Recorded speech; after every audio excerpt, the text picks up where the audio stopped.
40년을 알고 지낸 사이였습니다. 젊은 시절 새빵살이 하던 골목부터 아이들 대학 보내던 날까지 굵직한 고비마다 서로의 이름을 가장 먼저 불렀던 사이였죠. 그런 두 사람이 어느 가을날 단골 식당에서 마주 앉았습니다. 메뉴를 고르고 반찬을 나누고 국물을 떠먹었습니다. 그리고 그날이 마지막이었습니다. 싸운 것이 아닙니다. 목소리를 높인 적도 없습니다. 다만 밥을 먹는 동안 오간말 몇 마디가 40년이라는 세월을 조용히 부러뜨려 버렸죠. 이상한 일이지 않습니까? 사람과 사람 사이에 가장 큰 균열은 회의실에서도 법정에서도 아닌 밥상 위에서 시작됩니다. 우리가 가장 방심하는 자리, 가장 편하다고 느끼는 자리, 바로 그 자리에서 감추고 있던 민낯이 슬그머니 고개를 내밀죠. 오늘 저는 그 이야기를 해보려 합니다. 밥상에 감추고 있는 것, 우리가 미쳐보지 못했던 것, 그리고 그 짧은 식사 시간이 왜 때로는 40년보다 더 정직한지를 말입니다. 여러분의 집에도 오래된 밥상 하나쯤은 있으실 겁니다. 나무 귀퉁이가 닳고 다리가 조금 삐뚤어진 그래도 참아버리지 못하는 그 밥상 말입니다. 한때는 그 상 위에 밥그릇이 빼곡했죠. 아이들은 서로 반찬을 집겠다고 팔꿈치를 부딪히고 국그릇은 늘 모자랐습니다. 밥풀이 여기저기 떨어져도 닦을 틈이 없을 만큼 시끌벅적했던 저녁이 있었습니다. 그런데 언제부턴가 그 상이 조용해졌습니다. 밥그릇 수가 하나씩 줄었습니다. 큰아이가 빠지고 막내가 빠지고 어느 날은 맞은편 자리마저 비었습니다. 상은 그대로인데 앉는 사람이 달라진 겁니다. 아니, 사라진 겁니다. 요즘 여러분은 누구와 밥을 드십니까? 혼자 드시는 분도 계실 테고 오래된 벗과 가끔 마주 앉으시는 분도 계시겠죠. 그런데 이상한 일입니다. 혼자 먹는 밥은 쓸쓸해도 견딜 만한데 누군가와 함께 먹고 돌아온 뒤에 오히려 더 지치고 허전할 때가 있습니다. 그 사람과 나눈 말 한마디가 밥맛보다 오래 남아서 밤새 가슴 한구석이 묵직한 겁니다. 그렇다면 묻고 싶습니다. 도대체 누가 내 밥상에 앉을 자격이 있고 누가 그 자리에서 일어나야 하는 걸까요? 여러분, 본격적인 이야기에 들어가기 전에 하나만 여쭤보겠습니다. 혹시 누군가와 밥을 먹고 돌아왔는데 밥을 먹기 전보다 오히려 기운이 빠진 적이 있으십니까? 있으시면 댓글에 1이라고 없으시면 이라고 적어주십시오. 여러분이 어디쯤 계신지 알고 싶습니다. 자, 이제 이야기를 시작하겠습니다. 가장 먼저 들려드릴 이야기는 밥 한 끼가 어떻게 사람의 목줄이 되는지에 대한 이야기입니다. 듣고 나시면 아마 소름이 돋으실 겁니다. 부산 외곽의 작은 아파트에 최순자 씨라는 71살 여성이 살고 있었습니다. 남편을 오래전에 먼저 보냈고 자녀들은 서울에서 각자의 삶을 꾸리고 있었죠. 순자 씨의 하루는 늘 베란다에서 시작되었습니다. 해가 뜨기 전에 일어나 화분에 물을 주는 것이 그 하루의 첫 번째 의식이었죠. 제라늄 한 분, 봉선화 한 분, 그리고 남편이 살아있을 때 함께 심었던 작은 국화 한 분. 그 화분들에게 물을 주는 10분이 순자 씨에게는 하루를 버티는 힘이었습니다. 순자 씨는 아파트 단지 안에 있는 건강체조 모임에 나가고 있었습니다. 거기서 알게 된 한 여성이 있었죠. 나이도 비슷하고 혼자 산다는 점도 같아서 금세 가까워졌습니다. 어느 날 그 여성이 순자 씨에게 말했습니다. 언니, 나 요즘 좋은 일이 있어서 기분이 너무 좋아. 오늘 점심은 내가 쏠 테니까 맛있는 거 먹으러 가자. 갈비 좋아하시죠? 순자 씨는 사양했습니다. 괜찮아. 그냥 집에서 먹지 뭐하지만 상대는 물러서지 않았죠. 에이, 언니. 내가 좋아서 하는 건데 우리 사이에 그런 거 따질 거 뭐 있어. 마음 편하게 나오세요. 결국 순자 씨는 그 정성에 못 이기는 척자리에 앉았습니다. 갈비는 정말 맛있었습니다. 오랜만에 따뜻한 밥을 누군가와 마주 앉아 먹으니 마음까지 녹는 것 같았죠. 고맙다는 말을 몇 번이고 했습니다. 그런데 꼭 2주일 뒤였습니다. 그 여성에게서 전화가 왔죠. 목소리가 평소와 조금 달랐습니다. 언니, 사실 부탁이 하나 있어서요. 우리 조카가 작은 가게를 하나 내려고 하는데 대출 보증을 좀 서줄 사람이 필요해요. 금액이 크지는 않은데 혹시 언니 이름 좀 빌려줄 수 있을까요? 순자 씨의 손이 차가워졌습니다. 대출 보증이라는 말이 귓속에서 메아리 쳤죠. 조심스럽게 거절의 뜻을 내비치자 수화기 너머의 목소리가 순식간에 달라졌습니다. 에이 언니, 내가 지난번에 그 비싼 갈비를 누구한테 사드렸는데 나도 아무한테나 이런 부탁 안 해요. 언니를 믿으니까 하는 거지? 전화를 끊고 순자 씨는 베란다로 나갔습니다. 화분 앞에 쪼그려 앉았죠. 손이 떨렸습니다. 무서워서 떨린 것이 아니었습니다. 이 주일 전 그 따뜻했던 갈비 한 점이 사실은 자신의 이름을 낚아채기 위한 미끼였다는 사실이 가슴을 쥐어짜는 것 같았기 때문입니다. 여러분, 낚시를 해보신 적 있으십니까? 미끼라는 것은 참 교묘합니다. 물고기 눈에는 달콤한 먹이만 보이지 그 안에 숨어있는 날카로운 바늘은 보이지 않습니다. 맛있는 냄새에 한 입 물었을 때는 이미 바늘이 입천장을 꿰뚫고 있죠. 밥을 사주는 신용으로 사람을 묶으려는 사람들의 수법이 정확히 이와 같습니다. 우리 눈에 보이는 것은 값비싼 음식과 환한 미소뿐이지만 우리가 삼키는 것은 보이지 않는 올가미입니다. 로마의 철학자 세네카는 이런 말을 남겼습니다. 배풀릇을 입에 올리는 순간 그것은 더 이상 배풀이 아니라 청구서가 된다. 생각해 보십시오. 진심으로 대접하는 사람은 그 밥값을 다시 꺼내지 않습니다. 자기가 쓴 돈을 무기로 바꾸는 순간 그것은 정이 아니라 거래였던 것이죠. 그 뒤 순자 씨는 자신만의 원칙 하나를 세웠습니다. 크게 각별하지 않은 사이에서 이유 없이 비싼 밥을 사겠다는 사람이 나타나면 웃으며 고사한다. 이미 얻어먹은 뒤라면 그 자리에서 즉시 현금으로 자기 몫을 계산해 버린다. 그래야 나중에 빚을 갚으라는 말이 나올 틈이 없기 때문이죠. 돈으로 맺어진 관계는 돈으로 정리하는 것이 가장 깔끔합니다. 하지만 그보다 더 확실한 것은 처음부터 물지 않는 것이죠. 미끼가 아무리 달콤해 보여도 한 발 물러서서 생각하십시오. 이 사람이 이렇게까지 후하게 구는 이유가 무엇일까? 그 질문 하나가 여러분의 평온한 노후를 지키는 방패가 될 것입니다. 그런데 여러분, 미끼로 사람을 묶는 자는 그래도 눈에 보입니다. 미끼가 있으니까요. 정작 우리 가슴에 가장 깊은 상처를 남기는 사람은 따로 있습니다. 이들은 미끼도 없고 계산도 없고 악의조차 없어 보입니다. 그저 내가 쓰러진 날 오지 않았을 뿐이죠. 그리고 그 오지 않음이 때로는 40년의 정을 송두리째 무너뜨립니다. 대구에서 조그만 시계 수리점을 하던 박원철 씨라는 74살 남성이 있었습니다. 26의 가게 문을 열어 59의 문을 닫았으니 인생의 절반 가까이를 시계 톱니바퀴 사이에서 보낸 셈이었죠. 그 긴 세월 동안 원철 씨 곁에는 한 친구가 있었습니다. 가게를 처음 열던 날 축하한다며 김밥 2줄을 사들고 왔던 친구, 점심시간이면 가게 앞평상에 앉아 도시락을 나눠 먹던 친구였습니다. 30년이 넘는 세월을 그렇게 함께 했습니다. 은퇴한 지 5년째 되던 가을이었습니다. 원철 씨가 갑자기 쓰러졌습니다. 경미한 뇌졸중이었죠. 다행히 목숨에는 지장이 없었지만 왼쪽 팔다리에 힘이 빠져 3주 동안 병원 신세를 져야 했습니다. 병실에 누워있는 동안 이런저런 지인들이 찾아왔습니다. 동네 이발소 사장님, 옛 거래처 아저씨, 심지어 10년 전에 시계를 고쳐간 손님까지 안부를 전해왔죠. 하지만 30년 친구는 오지 않았습니다. 하루가 지나고 이틀이 지났습니다. 일주일이 되었습니다. 원철 씨는 괜히 휴대폰을 들여다보았습니다. 혹시 연락처가 바뀌었나, 혹시 소식을 못 들었나. 하지만 병원에 입원했다는 소문은 이미 동네방네 돌고 있었고 그 친구가 모를 리 없었습니다.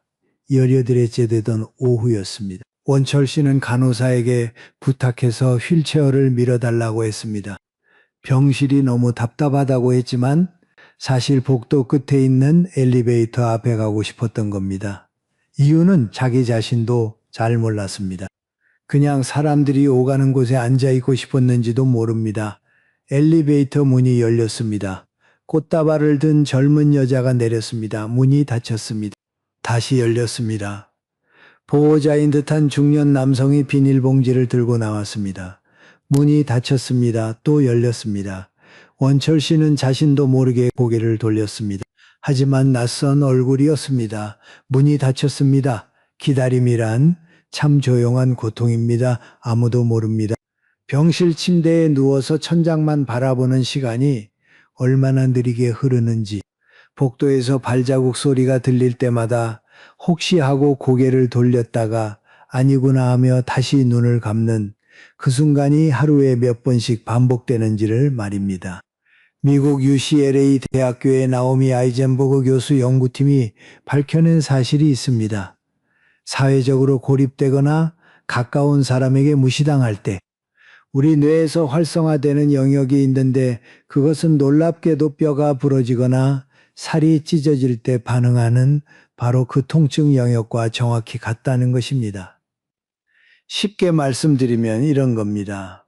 병원에 누워서 올 줄 알았던 사람이 오지 않았을 때 느끼는 그 쓰라림은 상상이 아닙니다. 진짜 아픈 겁니다. 뼈가 부러진 것과 똑같은 아픔을 뇌가 느끼고 있는 것이죠. 그러니 내가 예민한 게 아니냐고, 너무 서운해하는 것 아니냐고 자책하지 마십시오. 아픈 것이 맞습니다. 3주 만에 퇴원한 날 원철 씨의 전화기가 울렸습니다. 바로 그 친구였습니다. 야, 너 퇴원했다며? 잘됐다. 이번 주에 우리 단골 횟집에서 한잔하자. 내가 쏠게?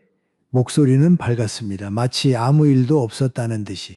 원철 씨는 5초쯤 가만히 숨을 고르더니 나직한 목소리로 대답했습니다. 병원 엘리베이터 문이 300번은 열리고 닫혔는데 자네 얼굴은 한 번도 안 보이더군. 이제 횟집 문도 안 열어도 되겠어. 그리고 조용히 전화를 끊었습니다. 우리는 흔히 이런 상황에서 스스로를 다독입니다. 예의 바빴겠지. 30년 친구인데 이 한 번 때문에 끊을 수는 없잖아. 그 마음 충분히 이해합니다. 평생 정을 쌓아온 분일수록 그 정을 놓는 일이 뼈를 깎는 것처럼 아프니까요. 하지만 잠시 이렇게 생각해 보십시오. 내 인생에서 정말 힘든 순간은 그리 자주 오지 않습니다. 한 번, 기껏해야 두세 번이죠. 바로 그 한 번에 오지 않은 사람은 바빴던 것이 아닙니다. 그것은 그 사람의 대답입니다. 여러분이 30년 동안 물어온 질문, 이 사람은 진짜 내 사람인가에 대한 대답 말입니다. 원철 씨는 전화를 끊은 뒤 거실 소파에 한참을 앉아 있었습니다. 서운하지 않았느냐고요? 당연히 서운했습니다. 하지만 원철 씨는 이렇게 생각했다고 합니다. 30년 동안 답을 몰랐는데 3주 만에 답을 알게 되었으니 오히려 싸게 먹힌 셈이지. 여러분, 지금 자주 밥을 드시는 분들을 한번 떠올려 보십시오. 그리고 조용히 스스로에게 물어보십시오. 만약 내가 내일 당장 쓰러져서 병원에 실려간다면 이 사람이 퇴근길에 귀찮음을 무릅쓰고 병문 안을 올까? 이 질문에 단 1초의 망설임도 없이 그렇다라는 답이 나오지 않는다면 그 사람에게 여러분의 지갑과 속마음을 내어주는 것을 천천히 거두어 들이셔도 됩니다. 서두르지 않아도 됩니다. 다만 오늘부터 조금씩 문을 닫기 시작하시면 됩니다. 오늘 이 이야기가 필요한 분이 한 분이라도 계시다면 이 작은 공간이 그분에게 닿을 수 있도록 구독 버튼 한번 눌러주시면 고맙겠습니다. 여러분의 그 한 번이 이런 이야기가 계속 이어질 수 있는 힘이 됩니다. 그런데 여러분, 방금 들려드린 이야기처럼 내가 쓰러졌을 때 오지 않는 사람은 그래도 알아보기 쉽습니다. 안 왔으니까요. 증거가 명확하죠. 하지만 세상에는 훨씬 더 알아보기 어려운 사람이 있습니다. 매일 내 옆에 앉아 있고 매번 환하게 웃으며 고맙다고 말하고 내가 밥을 사면 잘 먹었다며 박수까지 쳐주는 사람. 그런데 어느 날 문득 깨닫게 됩니다. 아, 이 사람은 나를 좋아하는 게 아니라 내 지갑을 좋아하는 거였구나. 그 깨달음이 오는 순간을 말씀드려 보겠습니다. 수원에 사는 67 이정혜 씨는 매일 아침 6시면 동네 공원에 나갔습니다. 거기서 만난 체조 모임 친구들이 있었죠.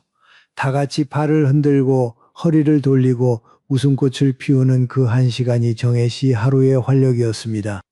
체조가 끝나면 의뢰공원 근처 죽집에 들렀죠. 호박죽을 시키는 사람, 전복죽을 시키는 사람, 저마다 한 그릇씩 앞에 놓고 수다를 떨었습니다. 그런데 계산할 때가 되면 분위기가 묘하게 바뀌었습니다. 아무도 먼저 지갑을 꺼내지 않았죠. 눈치를 보다가 결국 정혜 씨가 일어섰습니다. 아유, 내가 낼게. 많은 것도 아닌데. 처음에는 정말 그랬습니다. 많은 돈이 아니었고 자기가 조금 형편이 나은 편이라 기꺼이 냈죠. 그런데 한 번이 두 번 되고 두 번이 석 달이 되었습니다. 어느새 정혜 씨가 내는 것이 그 모임의 관례가 되어버린 겁니다. 정혜 씨는 대수롭지 않게 생각했습니다. 내가 좋아서 하는 건데 뭐 이 나이에 같이 웃어줄 사람이 있다는 게 어딘데. 그렇게 2년이 흘렀습니다. 그러다 지난 겨울 정혜 씨가 무릎 관절 수술을 받게 되었습니다. 수술비에 입원비에 재활비까지 겹치니 형편이 빠듯해졌죠. 정혜 씨는 체조 모임 단체 대화방에 메시지를 보냈습니다. 언니 동생들 요즘 내가 병원비가 좀 나가서 사정이 빠듯해요. 당분간 죽값은 각자 내는 걸로 하면 안 될까? 보내고 나서 화면을 지켜보았습니다. 읽음 표시가 하나씩 늘어갔습니다. 둘, 셋, 넷, 다섯. 답장은 없었습니다. 다음 날 아침에도 답장은 오지 않았습니다.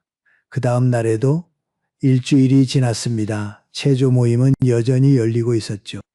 공원에서 웃음소리도 들렸습니다. 다만 정혜 씨에게 오늘 죽 먹으러 가자는 연락은 더 이상 오지 않았습니다.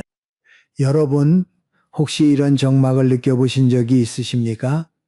정혜 씨를 미워한 것이 아니었습니다. 누구도 대놓고 냉정하게 군 적은 없었죠. 그저 정혜 씨가 돈을 내지 않게 되자 그 죽집 모임이 자연스럽게 흐지부지 된 것뿐이었습니다. 정혜 씨가 없어서 서운했던 것이 아니라 정혜 씨의 지갑이 없어서 모임의 이유가 사라진 겁니다. 여러분의 집 앞에 감나무가 있다고 생각해 보십시오.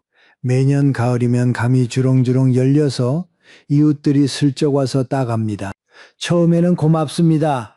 잘 먹을게요 하더니 해가 지나면 아무 말 없이 따가고 또 해가 지나면 마치 자기 집 나무인 것처럼 당연하게 따갑니다.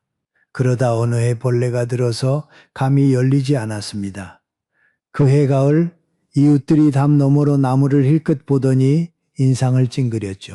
어머, 올해는 왜 감이 없어? 나무가 안 좋은가 보네. 나무가 아픈 건 물어보지 않았습니다. 감이 없다는 것만 확인하고 돌아섰죠, 여러분. 우리가 그 감나무였던 적은 없습니까? 평생을 베풀며 살아오신 분일수록 이 말이 가슴에 더 깊이 박히실 겁니다. 왜냐하면 우리는 스스로에게 이런 말을 해왔기 때문입니다.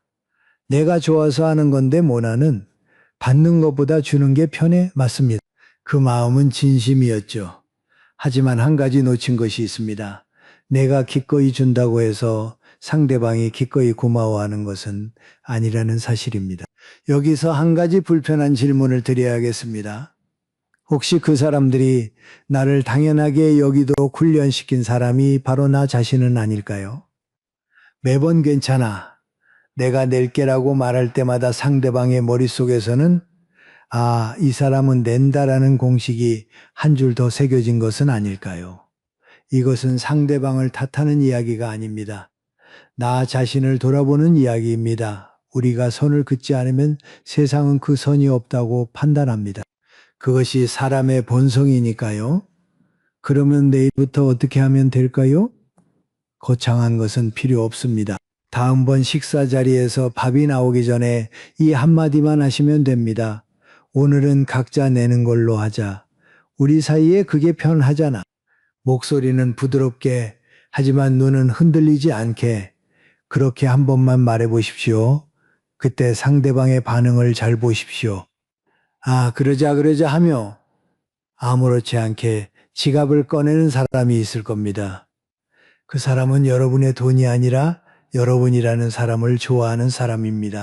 반대로 표정이 굳거나 어색하게 웃거나 갑자기 화장실에 가는 사람이 있을 겁니다. 그 사람은 여러분의 지갑이 닫히는 순간 여러분에 대한 흥미도 함께 닫히는 사람이죠. 그리고 한 달만 지켜보십시오. 한 달 동안 내가 내지 않았는데도 여전히 밥 먹자고 연락하는 사람이 몇 명이나 되는지를, 그 숫자가 여러분의 진짜 인연의 숫자입니다. 자, 여기까지 오시면서 아마 이런 생각을 하신 분도 계실 겁니다. 아유, 돈 문제야 내가 조심하면 되지. 돈 안 뺏기면 됐잖아. 맞는 말씀입니다. 그런데 여러분, 돈보다 더 비싼 것을 빼앗기는 경우가 있습니다. 바로 마음입니다. 내 돈을 쓰고 내 정성을 다해 대접했는데 돌아오는 것이 고마움이 아니라 타박이라면, 그리고 내가 아끼는 추억까지 함부로 짓밟힌 기분이 든다면 그것은 돈을 잃은 것보다 훨씬 오래 아픕니다. 천안에 사는 69 윤상철 씨는 젊은 시절 목수였습니다. 손재주가 좋아서 나무를 깎고 다듬는 일이 천직이었죠. 은퇴한 지금도 작업실에서 가끔 나무를 만집니다. 상철 씨에게는 의형제처럼 지내는 동생이 하나 있었습니다. 사업차 만났다가 뜻이 맞아 15년을 형 동생하며 지낸 사이였죠. 어느 날 상철 씨는 그 동생을 소고기 묵국집에 데려갔습니다. 아무 식당이 아니었습니다. 결혼기념일마다 아내와 함께 가던 집이었죠. 아내가 유독 그 집 묵국을 좋아했거든요. 아내가 세상을 떠난 뒤에도 상철 씨는 가끔 혼자 그 집을 찾아 아내가 앉던 자리에 앉아 묵국 한 그릇을 비우곤 했습니다. 그런 곳에 동생을 데려간 것은 그만큼 마음을 연 것이었죠. 그런데 동생은 묵국을 한 숟갈 떠먹더니 미간을 찌푸렸습니다. 형, 이거 간이 좀 밋밋하지 않아? 고기도 좀 퍽퍽하고 내가 아는 데는 이 가격이면 훨씬 괜찮은데 다음엔 내가 데려갈게. 상철 씨의 숟가락이 멈췄습니다. 맛에 대한 불평이 아팠던 것이 아닙니다. 이 식당에 담긴 뜻을 전혀 모른 채 무심하게 깎아내리는 그 태도가 아팠던 겁니다. 이 국물에는 아내와의 30년이 녹아 있었습니다. 그걸 모르는 것은 당연하죠. 하지만 모르더라도 형이 일부러 데려온 집이라면 이유가 있겠거니 짐작할 수 있는 것 아닙니까? 최소한 맛있게 먹는 신용이라도 하는 것이 사람 사이의 도리이지 않습니까? 상철 씨는 조용히 숟가락을 내려놓고 식당 아주머니를 불러 계산을 했습니다. 밖으로 나오면서 동생에게 이렇게 말했습니다. 이 집은 맛으로 가는 집이 아니라 사연으로 가는 집이었어. 그런데 오늘 보니 같이 올 사람을 잘못 골랐네. 돌아서는 상철 씨의 등 뒤에서 동생이 뭐라 말했지만 상철 씨는 듣지 않았습니다. 그날 이후 두 사람은 다시 만나지 않았죠. 여러분, 남이 정성을 담아 데려간 자리에서 음식을 깎아내리는 사람, 이 사람들이 진짜로 깎아내리는 것은 음식이 아닙니다. 여러분의 마음입니다. 여러분의 판단력입니다. 여러분이 그 자리에 담아둔 소중한 기억입니다.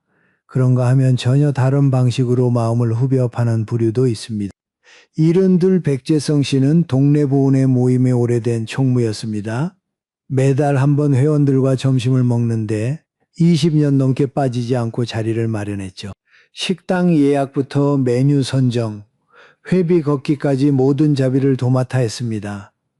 귀찮은 일이었지만 재성 씨는 전우들과 함께하는 그 자리가 좋았습니다.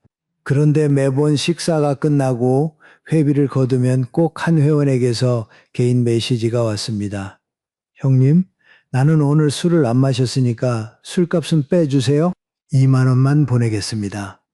처음에는 재성 씨도 그러려니 했습니다. 술을 안 마셨으니 빼달라는 게 일리가 있어 보였으니까요. 그런데 이상한 점이 있었습니다. 그 회원은 술은 안 마셨지만 반찬은 누구보다 많이 먹었고 고기가 나올 때마다 가장 먼저 젓가락을 뻗었죠. 재성 씨는 어느 날 그 회원에게 전화를 걸어 조용한 목소리로 말했습니다. 자네, 술값을 빼달라고 하길래 내가 이번에 좀 계산을 해봤어.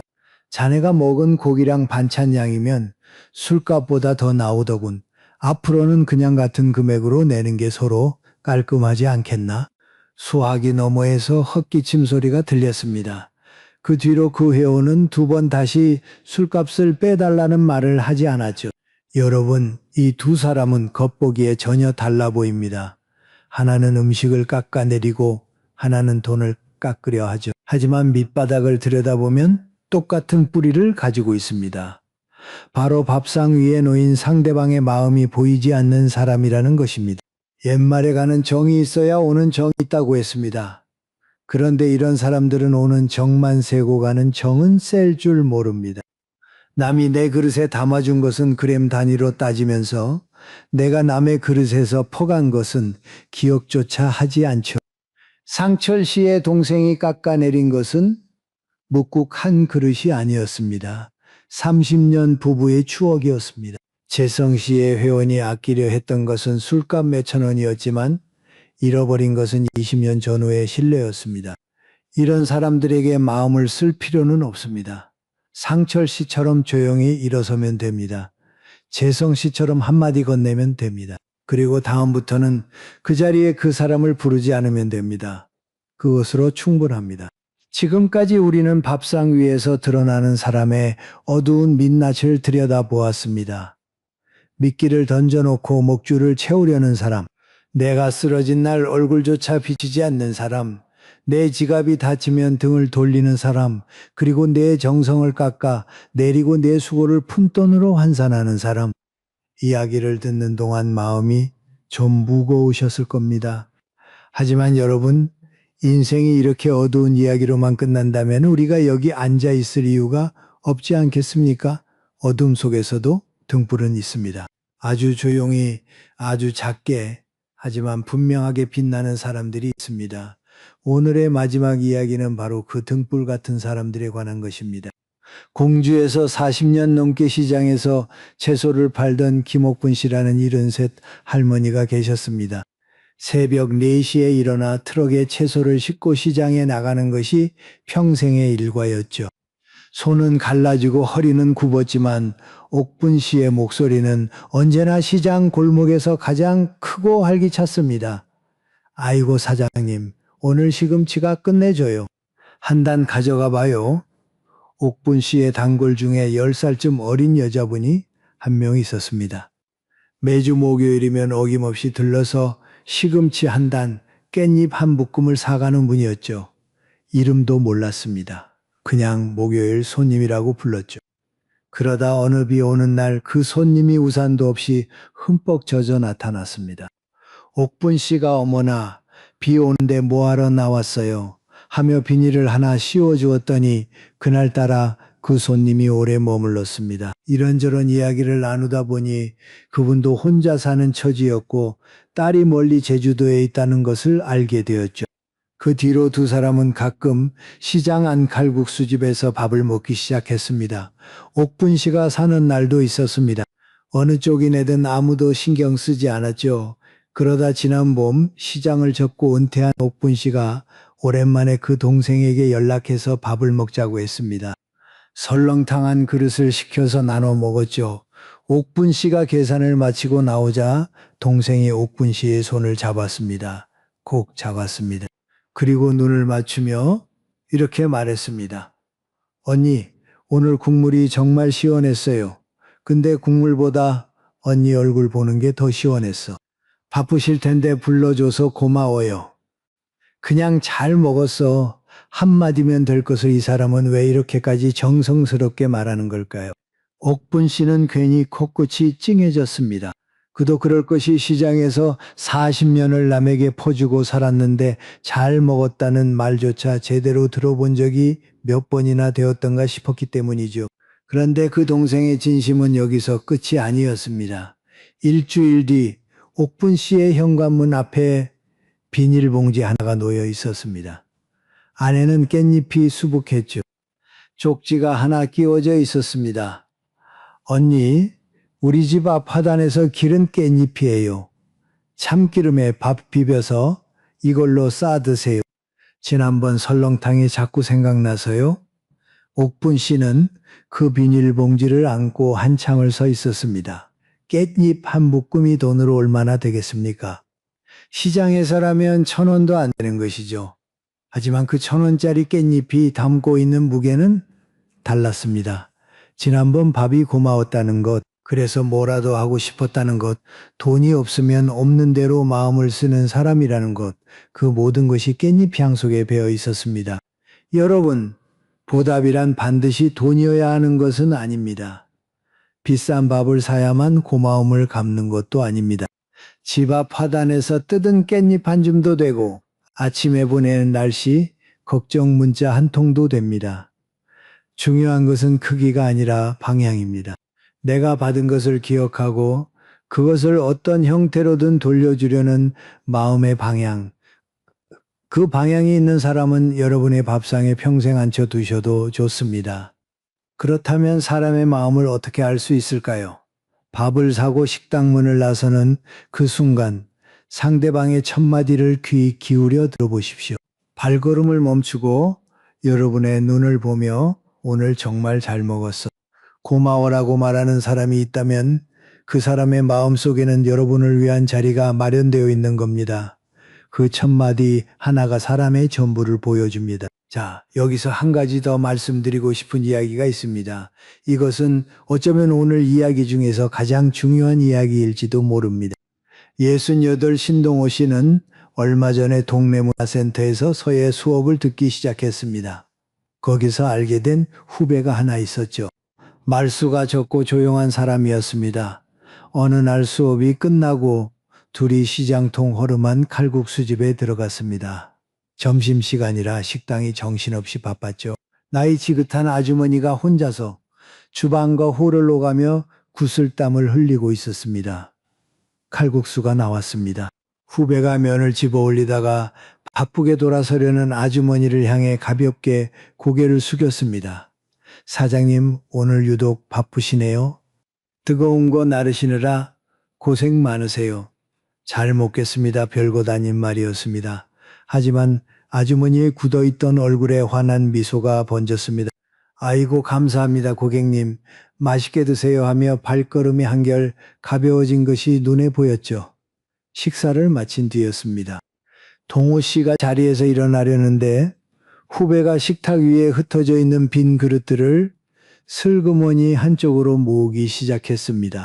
큰 그릇 위에 작은 그릇을 올리고 젓가락을 가지런히 모아놓고 휴지를 한 곳에 뭉쳐 놓았죠. 아주머니가 와서 바로 치울 수 있게끔 말끔히 정리해 둔 겁니다. 동우 씨가 물었습니다. 자네 뭘 그렇게까지 치우나? 가게에서 알아서 치워줄 텐데. 후배가 웃으며 대답했습니다. 아이고 형님, 그릇 몇 개 포개는 게 뭐 대수라고요. 저분이 허리 한번 덜 굽히시면 그게 서로 좋은 일이죠. 동호 씨는 그 순간 가슴 한쪽이 뜨거워지는 것을 느꼈습니다. 돈을 내고 서비스를 받는 자리에서도 상대방의 수고를 눈여겨보는 사람, 나에게 잘 보일 이유가 전혀 없는 사람 앞에서도 허리를 숙일 줄 아는 사람, 이 사람은 진짜다. 동호 씨는 마음속으로 조용히 확신했습니다. 훗날 내가 늙고 기운이 빠져서 누군가의 도움이 필요한 날이 오더라도 이 사람만큼은 나를 함부로 대하지 않을 것이다. 여러분 여기서 한 가지 기억해 두셔야 할 것이 있습니다. 우리는 나이가 들수록 세상의 잣대로 보면 서서히 약자의 자리로 내려가고 있습니다. 체력이 줄고 지위가 사라지고 경제적 힘도 예전 같지 않죠. 그런 우리에게 식당 종업원을 대하는 태도는 단순한 매너의 문제가 아닙니다. 그것은 예고편입니다. 그 사람이 약한 존재를 어떻게 대하는가는 곧 훗날 약해진 나를 어떻게 대할 것인가에 대한 예고편인 겁니다. 식당에서 작은 실수가 생겼을 때 3초만 지켜보십시오. 종업원이 물을 쏟거나 주문을 잘못 받았을 때 그 짧은 3초 안에 사람의 본색이 나옵니다. 아이고 괜찮아요. 바쁘신 거 다 아는데 뭘 하며 웃어 넘기는 사람이 있고 눈 똑바로 안 떠하며 자리에서 벌떡 일어나는 사람이 있습니다. 그 3초가 그 사람의 인생 전부를 보여줍니다. 3초의 여유를 가진 사람과 여러분의 내일을 함께 하십시오. 그리고 여러분 스스로가 먼저 그 3초의 여유를 가진 사람이 되어 주십시오. 이제 오늘 이야기의 가장 마지막 이야기를 드리겠습니다. 한번 가만히 생각해 보십시오. 우리도 누군가에게 그런 사람이었을지 모릅니다. 이건 남의 이야기가 아닙니다. 오늘 1시간 가까이 우리는 밥상 위에서 드러나는 다른 사람들의 민낯을 들여다보았습니다. 고개를 끄덕이셨을 겁니다. 맞아, 나도 저런 사람 만나봐서 하셨을 겁니다. 그런데 여러분, 혹시 이런 생각은 해보신 적 있으십니까? 내가 누군가에게 밥을 얻어먹고 제대로 고맙다는 말을 한 것이 언제였을까? 누군가 나를 위해 식당을 골라주었을 때 그 정성을 알아주기는 했을까? 내가 돈을 냈을 때 상대방이 고마워하는 것은 당연하다고 여긴 적은 없었을까? 편하게 생각해 보십시오 자책하시라는 뜻이 아닙니다. 다만 밥상이라는 거울은 맞은편 사람만 비추는 것이 아니라 나도 비춘다는 것을 말씀드리고 싶은 겁니다. 노자는 이런 말을 남겼습니다. 남을 아는 것은 지혜요, 나를 아는 것은 밝음이다. 오늘 하루 우리는 남을 알아보는 지혜를 이야기했습니다. 하지만 노자는 말합니다. 진짜 밝은 사람은 그 거울을 자기 쪽으로 돌릴 줄 아는 사람이라고. 내 곁에 좋은 사람을 두는 가장 확실한 방법은 무엇일까요? 좋은 사람을 찾아다니는 것이 아닙니다. 내가 먼저 그 좋은 사람이 되는 것입니다. 내가 먼저 고맙다고 말하고, 내가 먼저 그릇을 모아주고, 내가 먼저 3초의 여유를 보여주는 것입니다. 그러면 같은 마음을 가진 사람들이 자연스럽게 내 밥상 앞에 앉게 됩니다. 감나무에 좋은 열매가 열리면 진짜 그 맛을 아는 사람이 찾아오듯이 말입니다. 여러분, 오늘 우리는 참 긴 이야기를 함께 걸어왔습니다. 밥 한 끼라는 아주 평범한 자리에서 시작된 이야기가 어느새 사람의 밑바닥까지 내려갔다가 다시 올라왔습니다. 이제 오늘 걸어온 길을 잠시 되돌아보겠습니다. 값비싼 밥을 사놓고 그것을 빚으로 둔갑시켜 내 시간과 노동을 쥐어짜려는 사람이 있었습니다. 순자 씨에게 갈비 한 점은 호의가 아니라 올감이었죠. 이런 사람의 밥상에는 앉지 마십시오. 미끼가 아무리 달콤해도 바늘은 바늘입니다. 30년을 함께 했으면서 내가 쓰러진 병상에는 얼굴 한번 비치지 않은 사람이 있었습니다. 원철 씨가 바라본 엘리베이터 문은 300번 열리고 닫혔지만 기다리던 얼굴은 끝내 나타나지 않았죠. 내 인생에서 단 한 번 진짜 필요한 순간에 오지 않은 사람, 그것은 변명이 아니라 대답입니다. 내 지갑이 열려 있을 때만 곁에 머무는 사람이 있었습니다. 정혜 씨의 죗값이 끊기자 우정도 함께 끊어졌죠. 감나무에 감이 열리지 않는 해에 나무의 안부를 묻지 않는 사람은 감을 좋아했던 것이지 나무를 좋아했던 것이 아닙니다. 내 정성을 깎아내리고 내 수고를 푼 돈으로 계산하는 사람이 있었습니다. 상철 씨의 묵국에는 아내와의 30년이 녹아 있었는데 그것을 맛이 밋밋하다는 한마디로 짓밟았죠. 재성 씨가 20년간 도맡은 총무의 수고는 술값 몇천 원보다 가벼웠습니다. 밥상 위에 놓인 마음이 보이지 않는 사람에게는 내 마음을 놓아둘 이유가 없습니다. 그리고 마지막으로 우리는 등불 같은 사람들을 만났습니다. 깻잎 한 줌으로 고마움을 전하는 사람, 식당 아주머니의 허리를 걱정하는 사람, 이 사람들은 돈이 많아서 좋은 사람인 것이 아니었습니다. 마음의 방향이 바깥을 향해 있는 사람들이었죠. 밥 한 끼, 참 별것 아닌 것 같습니다. 그 별것 아닌 자리에 우리 인생의 전부가 담겨 있었습니다. 밥상은 배를 채우는 자리이기도 하지만 사람을 가려내는 저울이기도 합니다. 그리고 무엇보다 나 자신을 비추는 거울이기도 하죠. 맞은편에 앉은 사람의 민낯을 읽을 줄 아는 것도 지혜이지만 그 거울을 내 쪽으로 돌려 나는 어떤 밥상 동무인가를 묻는 것이 진짜 밝음입니다.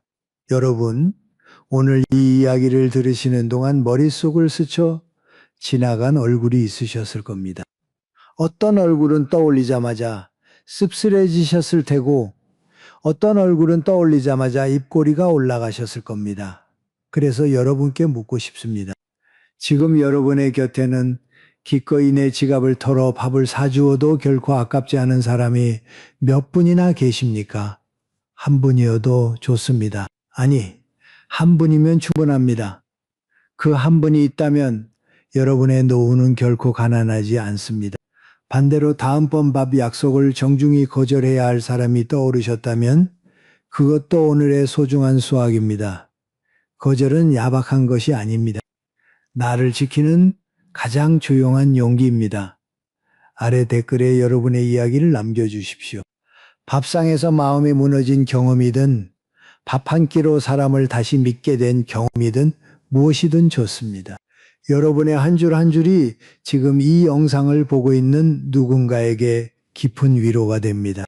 같은 시대를 살아온 분들의 이야기만큼 든든한 교과서는 세상에 없으니까요. 그리고 혹시 오늘 이 이야기가 필요할 것 같은 분이 주변에 계시다면 이 영상을 조용히 보내주십시오. 긴 설명은 필요 없습니다. 그냥 한번 들어봐 한마디면 됩니다. 그 짧은 한마디가 누군가의 하루를 바꿀 수도 있습니다. 여러분, 오늘 하루도 참 수고 많으셨습니다.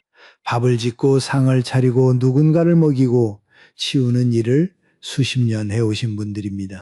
남을 배불리 먹이느라 정작 자신은 찬밥으로 때운 날도 있으셨을 겁니다.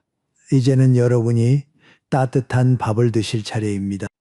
그리고 그 따뜻한 밥상에는 여러분의 마음을 알아주는 사람만 앉히십시오. 내일 아침 밥상을 차리실 때 한번 둘러보십시오. 맞은편 자리에 앉을 사람이 떠오르신다면 그 사람에게 오늘 전화 한 통 해보시는 건 어떨까요? 별 이유 없이 그냥 밥 먹었냐고 한마디 건네시는 건 어떨까요? 좋은 사람을 알아보는 눈도 소중하지만 내가 먼저 좋은 사람이 되어 그 사람의 밥상에 초대받는 것, 그것이 우리가 오늘 함께 찾은 답이었습니다. 삶의 고백은 언제나 여러분 곁에 있겠습니다. 밥 한 끼의 무게를 아는 분들과 함께 오래오래 이 자리를 지키겠습니다. 오늘도 따뜻한 한 끼 드시고 편안한 밤 되십시오.